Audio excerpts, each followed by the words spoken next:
Hello, so I just wanted to do a quick intro for this tutorial. So today I'm doing a tote bag, but I'm also using my own lettering or calligraphy, if you want to say that, on the tote bag. So I'm going to be using lettering using Procreate, and then I'm going to transfer it over to the Cricut, and I'm going to show you guys all how to do that.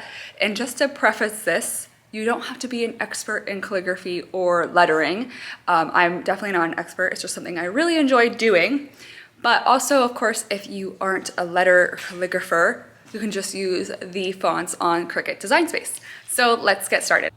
Okay, so I have this lovely cute little tote bag, and I'm actually going to use my own lettering to write my niece's name here. And I'm gonna be using lettering using my iPad. So I actually have one of the older iPads, but it works fine. I really have no problem with it. So what I do for anytime I do lettering, I will always use the grid lines. So you just go up to the wrench here and you do drawing guide. And this brings you the sort of guidelines. I'm using a brush today that I got off of Etsy, and it's from a creator that I found on Instagram actually, and she is called LettersandLattes. I really like her brush a lot. It's like perfect if you are like a beginner, intermediate letterer. Some of the brushes that I've gotten on Etsy are a little bit too advanced, I've found, and they really don't show up that well when you're doing lettering with the Cricut. And what I mean by that is anytime that you're doing lettering and you're going to transfer it over to the Cricut, the upstrokes, so what I mean by that is the upstrokes, they can't be super thin, and I'm just using this as like an example, because I mean, at the end of the day, it's a machine. So we really have to keep that in mind and be mindful that whatever we put here and go to the Cricut, it's going to cut out.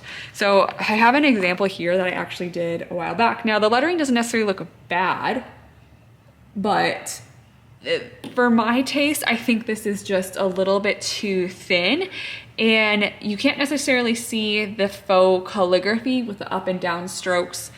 The lines almost look the same, and that is my cat.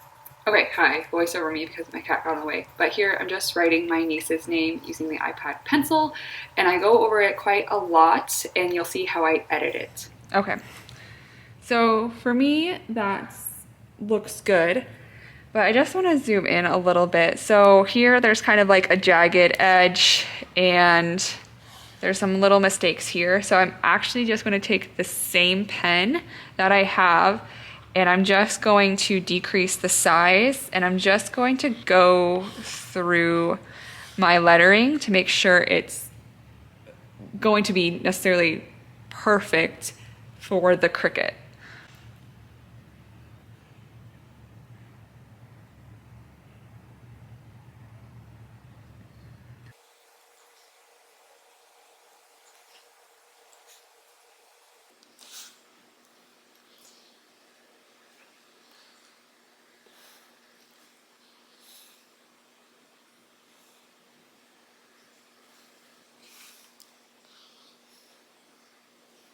Okay, so here's kind of my design.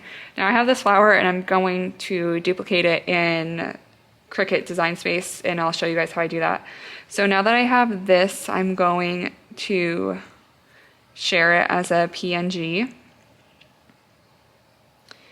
And I'm just going to save the image right now, and I'm actually going to go into Adobe Capture.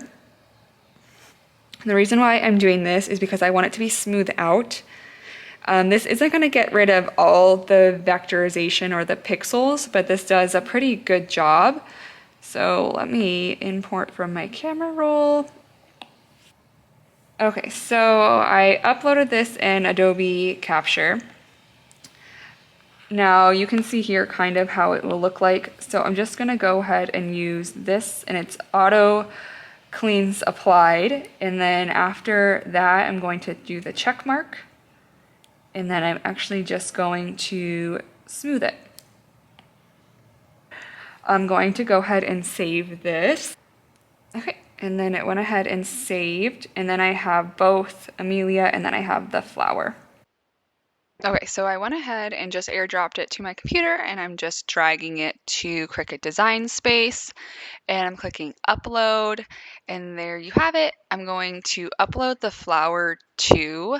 I don't think I actually ended up using the flower, but I just have it there to make it easier. Then add to canvas, and here you have 4 basic cuts. I'm actually going to ungroup them, and then that will give me the cuts separately. And then this way I can kind of manipulate it how I want. I want to add 4 flowers, so I'm actually just going to duplicate those, and then I kind of mess with my lettering to how I want it.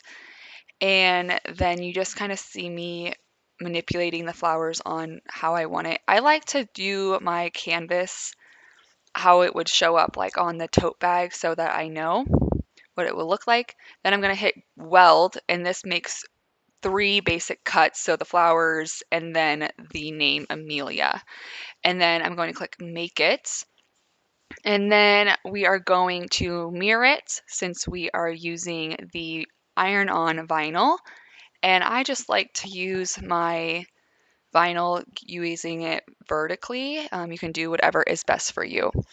And then after that, I'm going to click continue. And then here I'm putting the shiny part down on my Cricut. And yes, I am on my dining room table. And the Cricut did its thing. And then I'm just going to weld it out. And I'm just using the welding tool. And I'm going to then do the iron on. I don't have the heat press, and that's what's great about this is you don't need a heat press. You can use just a handy iron if you have it, because those are expensive. I think they're like $100, and I don't feel like investing in that.